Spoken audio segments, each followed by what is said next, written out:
Good morning, family. If you have not subscribed, please hit that subscribe button. I know it's been a while, but I've been pretty busy, but I'm currently at work, but I wanted to get this video out to you. So this is my month 3 update. Yes, my month 3 update. I got the VSG surgery back in May, on May 3rd. I may be looking down at my paper because I've taken some notes, but I want to make sure I get you all of the details that I wanted to share today. So one of the first things that I'm sure you want to know is what are my stats. So my pre-op diet weight was 233, and by the day of surgery I was 220 pounds, and my current weight is 189.8 pounds. So I am currently down 43 pounds, and I'm definitely excited about that. I don't think I could have did that on my own, especially not in such a short period of time. I would say before the surgery, they have you do, at least my surgeon had me do 2 weeks of a liquid diet, and so that started on April 19th for me, and that's a very hard period because at that time you can actually eat, but you have to like restrict yourself, and so at that period I guess I went from the 233 to the 220 by the surgery date. But currently I am loving my surgery. I will say the first 6 to 8 weeks I did not like the surgery. I was questioning, why did I do this to myself? Why couldn't I just have done it on my own? I felt depressed. I felt like I had limited options, but now I can truly say I am loving the surgery. I am so thankful for this surgery. I've noticed some things that I've noticed is that my husband's noticed this too. I'm able to walk more. I have a lot more energy. Simple things like when we're walking the dogs, I can cover a lot more ground without being tired. I can keep up with my little 1-year-old daughter. Little things like this truly count. Taking the steps, like I used to be so tired by like taking just a couple flights. Now I feel like I can take them with a little bit more ease. The surgery has like this built-in control. Like I don't have to worry about like, am I gonna be eating out of gluttony because this tastes so good because I'm a foodie.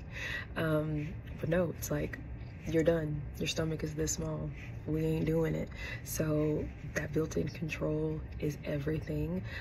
Also the fact that I'm not hungry, that adds on to it. So you definitely know that you're eating for sustenance. And then other things that I've started liking, or things that I've noticed, is that I've shifted my focus of food to now enjoying experiences. So for example, like when you go out to someone's birthday party, like I used to really be excited for like, what's the restaurant, what's the menu, and you know, like what drinks is everyone having. But now it's kind of like, let me enjoy the people, let me enjoy the experience, and the food is just an added bonus on top of that. But I think before I had more of a focus on food and drinks, but now that's definitely shifted. I would say also summer clothing. I feel a lot more comfortable wearing appropriate summer clothing. I would say before I was someone who did not like summer clothes because I did not want to show off a body that I was not proud of. I would probably be layered up and wearing more fall clothes for the summer.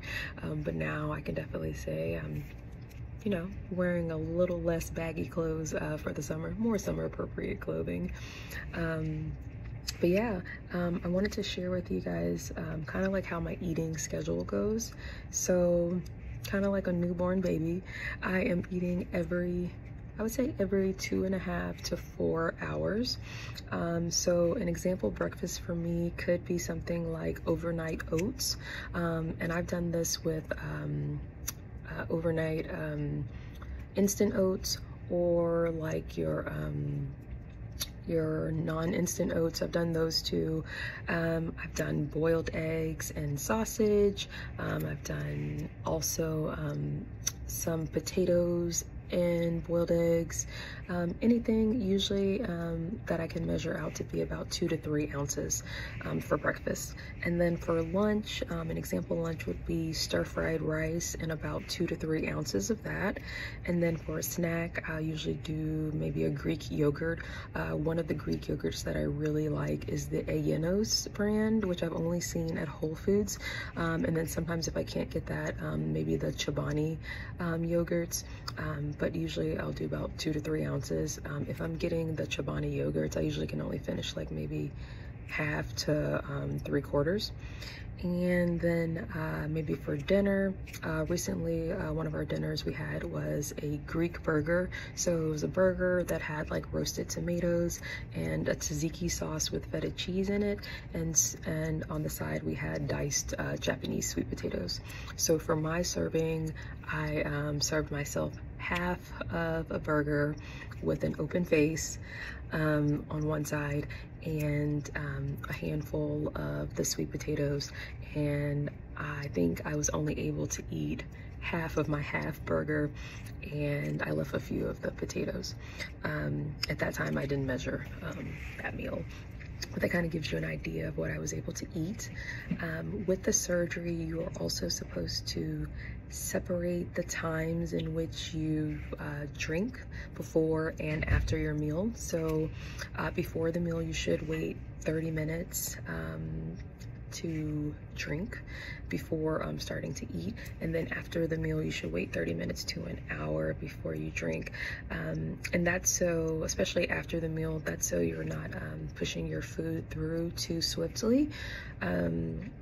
So I would say things that I'm drinking right now, water, of course, any type of flavorings for water like Crystal Light or anything similar. I really like the Gold Peak Zero Sugars. Powerade Zero has been my favorite over Gatorade Zero, but Gatorade Zero with protein is pretty good, and I like that it has 10 grams of protein, so you kind of get a good pick you up with the Gatorade protein.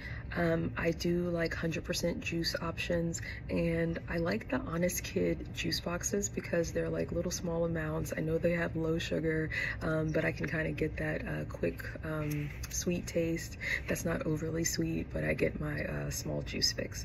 And then I have ventured into drinking a little bit of alcohol, but just really like a few sips. So if I go out, things that I've tried ordering are sangrias and margaritas, and usually if I order them, I'm able to take at most maybe 5 to 6 sips, and then my husband has to finish them. I think now I've told you a good amount about like my plan of eating and how much I've enjoyed this surgery and the results so far, but let me talk about the bad. So in the beginning, I will say it's normal to feel down about the process. I would say it's definitely the first 6, if not 6 to 8 weeks, I felt down about the process, and it felt like I had made the wrong decision, and that maybe I should have done it on my own and just tried a little bit harder. Like, Desiree, why couldn't you do that? And it also was depressing to only be having liquid options, because my surgeon is stricter and still has you on at least 6 weeks of liquid diet after the surgery. And I know this is much more strict than some other surgeons, but being on liquid at that point, after 2 weeks pre-op, for a total of 8 weeks, it's pretty difficult, and you get very, very tired of protein shakes. And when you have people at work, or you have friends who are wanting to go out to eat, or who are bringing food around you, like, it can kind of be a bit of a trigger. Or if people are asking you, why aren't you eating? Why aren't you doing this? Like, it can be a little bit frustrating. So I would definitely say that time is a little bit heavy. And then Other things, bad things I would say are stalls.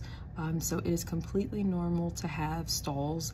I saw stalls as early as the 3rd week after the surgery, and that stall you get after the surgery is probably the stall that makes you the most upset, because first off, you're getting a weight reduction surgery that you leave from surgery, and there is no direct change that is visible to the eye.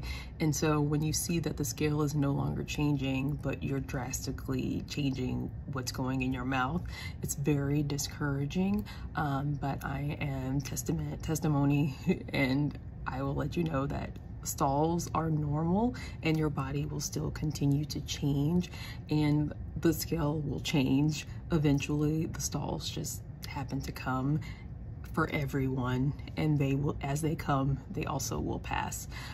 So definitely you'll see that. And then the only other negative thing I noticed is that when it comes to dumping syndrome symptoms of like nausea, very intense abdominal pain, and lots of nausea and vomiting, I had mostly dumping syndrome symptoms with sugar. So foods that are particularly rich in sugar, and it's not all foods, but ones that I'm trying to remember ones that I know I responded to. Chocolate chip cookie dough. I tried to eat a little piece of chocolate chip cookie dough. That didn't go so well. And then I believe I tried a virgin daiquiri. So it was a strawberry virgin daiquiri. So the syrup in that, definitely too heavy on the sugar. That didn't go too well. And then another ingredient that I did not respond well to is either the thickener or the preservative in coconut milk. And so I haven't figured out exactly which one it is, but I noticed that when I had a mocktail with coconut, I think it had coconut cream, and also when I had a chicken soup from a Thai restaurant that also had coconut milk, I was like living on the toilet with both. And so I definitely connected that it was coconut milk. So I have heard of people being irritated sometimes by the by preservatives in food, and sometimes by the thickener. So I have not been brave enough to try another food with one of the ingredients to figure out which one is which. But in either case, it's not so hard for me to try to avoid coconut milk, and sugar causing me to have dumping syndrome can be expected when you have sugar that's going too fast through your system. A natural deterrent, making me not eat sugar too often, or that's perfectly fine and probably something necessary. And when you do the surgery, that's something that you should cut out. If not completely, you should minimize in your diet anyway. So that doesn't bother me too much, but just wanted to make sure I covered everything that could possibly be a negative. And I wanted to make sure I let you guys know some things that I'm working on. I've recently started working out, so I've been trying to incorporate cardio and strength training into my daily routine, even if it's something as small as like 10 minutes. I'm trying to wake up a few minutes earlier to make sure that I include this in my day. Some things that I've been liking is the Fit On app. They have a lot of different workout options, a lot of different yoga options, and you can kind of choose how many minutes it is. So sometimes I may just do like 8-minute ab tone or 8-minute arm tone, and that's like what I do for the day. And then I really love dance workouts. So on YouTube, I'll look up like 10-15 minute Zumba workouts, or looking for workouts with soca music, any type of dance workout that I can find. I just type in the minutes that I'm looking for and easily can find that online. So yeah, so that's what I've been doing workout wise. When it comes to strength training, I've just been using body weight. I definitely don't recommend jumping into using heavy weights for a long time after your surgery, but I'm just doing body weight and doing what cardio I can. And then another thing that I am working on is taking my medications and vitamins regularly. I can say that when it comes to taking these, I used to be really good at taking my medications because I could take I take quite a few pills, and I could take them all at once. But after the surgery, it's recommended that you kind of swallow one pill at a time. And so since I've had to take them at a slower pace, I have to spread them out through the day, and it's been harder for me to remember to actually take them. And so since I'm not remembering to take them, you know, that it's not good, but I definitely want to improve taking my medications and then taking my vitamins, because vitamins for someone who has not had a weight loss surgery aren't necessary, because you can get that from your food intake. But when your food intake's reduced, it is very, very important. So I want to work on actually taking my vitamins. And then some recommendations I have for my YouTube family, something that could be helpful for you if you have gone through this process, is getting this very small scale. It's made by Taylor, and it is at Target. I cannot remember how much it was, but it was somewhere between $6 and $12, I believe. But this is a really nice travel scale, and something I notice is that when I weigh out my food, usually I try to get it somewhere between 2 to 3 ounces.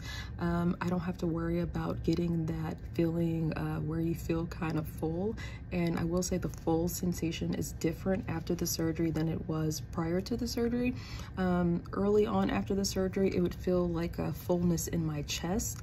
Now that I am 3 months out, it's a little bit lower than the chest, but it's still a very uncomfortable sensation. And so something I've noticed is that when I actually measure it, I don't get that sensation, which means that my stomach can probably take a little bit more than 2 to 3 ounces, but I'm not getting to that full distension, so I don't feel that stretch. And then other times when I'm not measuring, I'm feeling that stretch. But that's just a suggestion.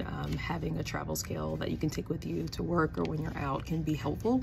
And then also getting a glass baby food jar that can hold 3 ounces of food. I'll try to put in the below this video, I'll try to link the baby food jars that I used, but they are really helpful for like when we have dinner.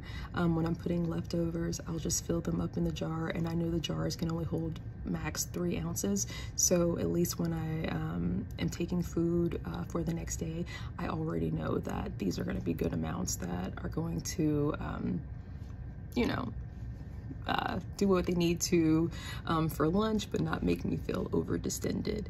But I know that I've gotten enough. But yeah, like that's essentially it. Please let me know in the comments below any questions that you have, any type of videos that you would like to see. I'm very, very happy with the results from my surgery. Again, I'm down 43 pounds since April 19th. So that might be a little bit like 3.5 months.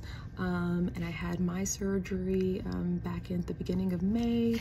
But yes, I'm just happy to share my story so that someone else who's thinking about it knows a little bit more about it and is more willing to take the step. But yeah, please let me know below any thoughts you may have. And if you have not already, please join the family and hit subscribe below. But until next time.